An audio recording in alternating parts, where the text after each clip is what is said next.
अस्सलाम वालेकुम, कैसे हैं आप सब। तो आज हम बात करने जा रहे हैं एक्सरसाइज 6.2 के क्वेश्चन नंबर 2 की। मेरे पास ये क्लास 9th मैथमेटिक्स की बुक है साइंस ग्रुप की, और उसका ये चैप्टर नंबर 6 चल रहा है जिसका नाम है अलजेब्रिक मैनिपुलेशंस।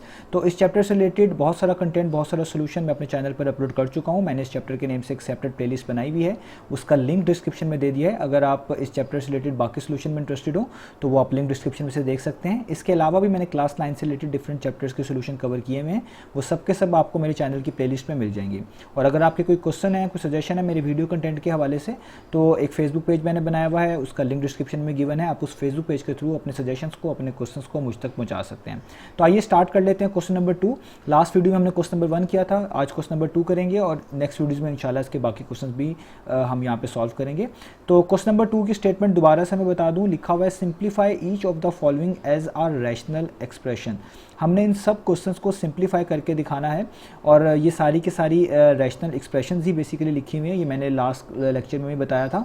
रैशनल एक्सप्रेशंस को बोलते हैं ऐसी एक्सप्रेशंस, या आप कह लें ऐसी रेशियो जिसमें न्यूमरेटर के अंदर भी एक पॉलिनोमियल लिखी होती है, न्यूमरेटर में भी, और डिनोमिनेटर में भी एक पॉलिनोमियल लिखी होती है। तो अगर एक ऐसी रेशियो हो जो कि बेसिकली रेशियो ऑफ 2 पॉलिनोमियल्स हो, यानी न्यूमरेटर में भी एक पॉलिनोमियल लिखी हो और डिनोमिनेटर में भी एक पॉलिनोमियल लिखी हो, तो ऐसी रेशियो को हम बेसिकली बोलते हैं रैशनल एक्सप्रेशन। और आप देख सकते हैं जिस तरह क्वेश्चन नंबर 2 में भी ऊपर एक एक्सप्रेशन लिखी हुई है x+1, ये एक पॉलिनोमियल है, नीचे भी x-1, ये भी एक पॉलिनोमियल है। तो ये रेशियो ऑफ 2 पॉलिनोमियल्स हैं, इसलिए इसको हम रैशनल एक्सप्रेशन बोल रहे हैं। तो यहाँ पे different rational expressions in short लिखी हुई हैं। तो आइए अब क्वेश्चन नंबर 2 को लिख लेते हैं और इसको स्टार्ट करते हैं, इसके सोल्यूशन को। तो ये सामने मैंने क्वेश्चन नंबर 2 लिख लिया है। तो सबसे पहले जो ये आपके पास यहाँ पे स्क्वायर ब्रैकेट्स लगी हुई हैं, जो चीज़ें इसके अंदर लिखी हुई हैं, सबसे पहले हम इसको सॉल्व करेंगे। वैसे भी जनरल रूल यही रहता है कि जहाँ पे आपको राउंड ब्रैकेट या स्क्वायर ब्रैकेट्स नज़र आ रही होती है, आप उन्हीं पे फोकस रखते हैं और उन्हीं में जो चीज़ें मौजूद होती हैं पहले उनको सॉल्व करते हैं। तो अब यहाँ पर 2 प्रोसेस हो सकते हैं। एक तो यह है कि आप एक ही वक्त में इन तीनों चीज़ों का एलसीएम ले लें, या आपके पास ऐसा हो सकता है कि आप सिर्फ इन 2 फ्रैक्शंस को चूज़ करें, पहले इनका एलसीएम लें, जो आंसर आए उसको फर्दर इस लास्ट वाली एक्सप्रेशन से सॉल्व कर लें। तो ये ज़्यादा आसान है, तो इसलिए मैं इसी चीज़ को फॉलो कर रहा हूँ कि हम पहले इस पहली वाली फ्रैक्शन और दूसरी वाली फ्रैक्शन का एलसीएम लेंगे। तो आपको एलसीएम के रूल्स पता होंगे कि जब आपके पास डिनोमिनेटर में दोनों डिनोमिनेटर्स के अंदर कुछ ऐसी चीज़ मेंशन हो जिसमें कुछ भी कॉमन ना हो। जैसे आप देखें पहली फ्रैक्शन जो है इसके नीचे x-1 लिखा हुआ है और दूसरी फ्रैक्शन के नीचे x+1 लिखा हुआ है, इनमें कुछ भी एक जैसा नहीं लग रहा, x+1 डिफरेंट चीज़ है, x-1 डिफरेंट चीज़ है। तो ऐसे केसेस के अंदर जो एलसीएम होता है वो ये होता है कि आप इन दोनों एक्सप्रेशंस को एक एक दफ़ा नीचे लिख लेते हैं, यानी x-1 को भी 1 टाइम इस तरीके से नीचे लिख लेंगे और x+1 को भी 1 टाइम नीचे लिख लेंगे इस तरीके से। तो ये होता है हमारे पास एलसीएम। अब ऊपर क्या चीज़ें आती हैं, ये सब चीज़ें आपको पता है, मैं इसकी डिटेल में नहीं जा रहा, बस शॉर्ट करके बता रहा हूँ। तो अब आपने क्या करना होता है, इस एलसीएम को डिवाइड करना होता है इन डिनोमिनेटर से बारी बारी। तो सबसे पहले आप x-1 और x+1 को जब x-1 से डिवाइड करेंगे तो जो चीज़ सेम होती है वो कैंसिल आउट हो जाती है, यानी ये x-1 और ये वाला x-1 क्या हो जाएगा, कैंसिल आउट। सिर्फ क्या बचेगा, x+1, और जो चीज़ बचती है उसको ऊपर वाले एक्सप्रेशन से मल्टीप्लाई करते हैं। तो जब x+1 को सेम x+1 से मल्टीप्लाई करेंगे तो ये बन जाएगा x+1 का होल स्क्वायर। आगे बीच में माइनस का साइन, सेम प्रोसेस यहाँ पे भी करना है। दोबारा से x-1 x+1 को डिवाइड करेंगे, इस बार x+1 से। तो x+1 और x+1 सेम है, ये कैंसिल आउट हो जाएगा, जस्ट बचेगा x-1। जो बचेगा इसको ऊपर वाली वैल्यू से मल्टीप्लाई करेंगे। तो x-1 को x-1 से मल्टीप्लाई करेंगे तो ये भी सेम वैल्यू है, तो ये हो जाएगा x-1 का होल स्क्वायर। आगे सब चीज़ें वैसे ही उतार लेते हैं, -4x ओवर x² + 1, ये वाली ब्रैकेट क्लोज, और आगे हम लिख लेंगे +4x डिवाइडेड बाय x⁴ - 1। अब देखिए यहाँ पे आपको एक फॉर्मूला याद होना चाहिए, वो आपने चैप्टर नंबर 4 में पढ़ा हुआ है। वो फॉर्मूला क्या था वो मैं यहाँ पे मेंशन कर रहा हूँ।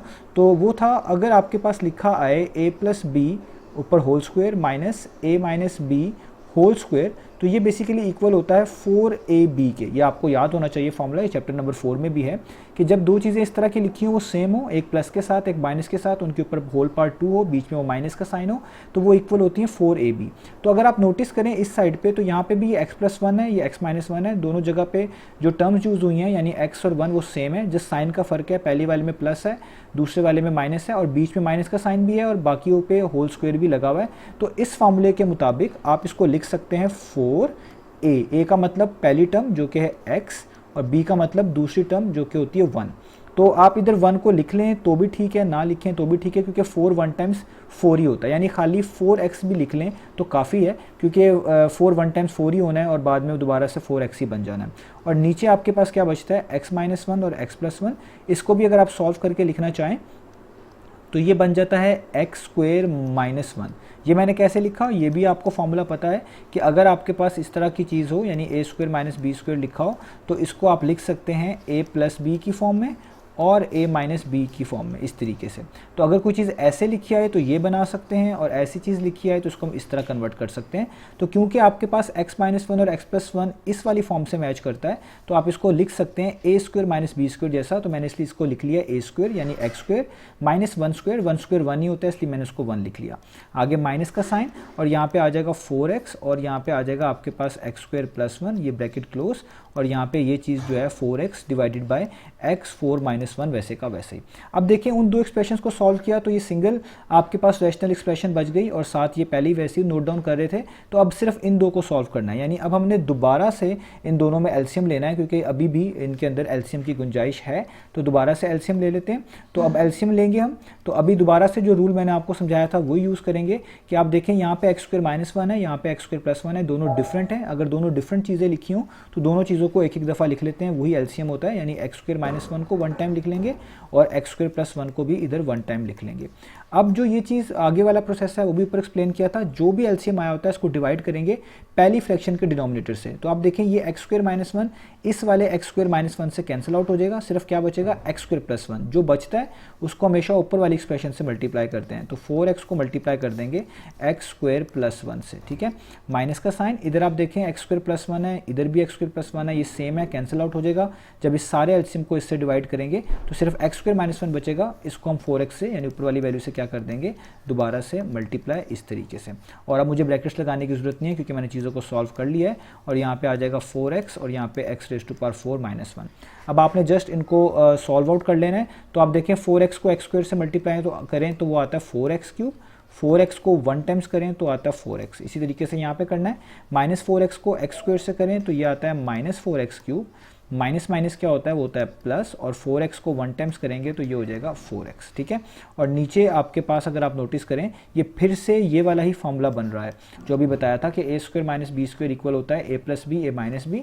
तो ये भी एक तरह का लिखा हुआ है a+b और a-b। इस स्क्वायर को से आपने कंफ्यूज नहीं होना, ये पूरी चीज़ a काउंट होगी, या x² पूरा a काउंट होगा। तो ये a-b और a+b लिखा हुआ है, तो जिसको फर्दर लिखा जा सकता है a² - b² यानी a² यानी फर्स्ट वाली टर्म जो कि है x² का स्क्वायर माइनस b² यानी सेकेंड वाली टर्म यानी 1 का स्क्वायर। और आगे आपने 4x डिवाइडेड बाय x⁴ -1 को वो वैसे ही उतार लेना है। तो ये फॉर्मूला सारे चैप्टर नंबर 4 में डिस्कस हो चुके हैं, ये आपको अच्छे से पता होने चाहिए, ये आपको हेल्प आउट करेंगे। तो अब आगे चलते हैं। तो अब आप देखें ये पॉजिटिव 4x³ इस नेगेटिव 4x³ से क्या हो जाएगा, कैंसिल। तो 4x + 4x कितना होता है, वो होता है 8x। और नीचे ये फॉर्मूला लगा हुआ है a² - b² के इक्वल था ये सारी चीज़। तो ये आपको पता है पार्ट्स के ऊपर इस तरीके से होल पार हो तो ये मल्टीप्लाई होती है।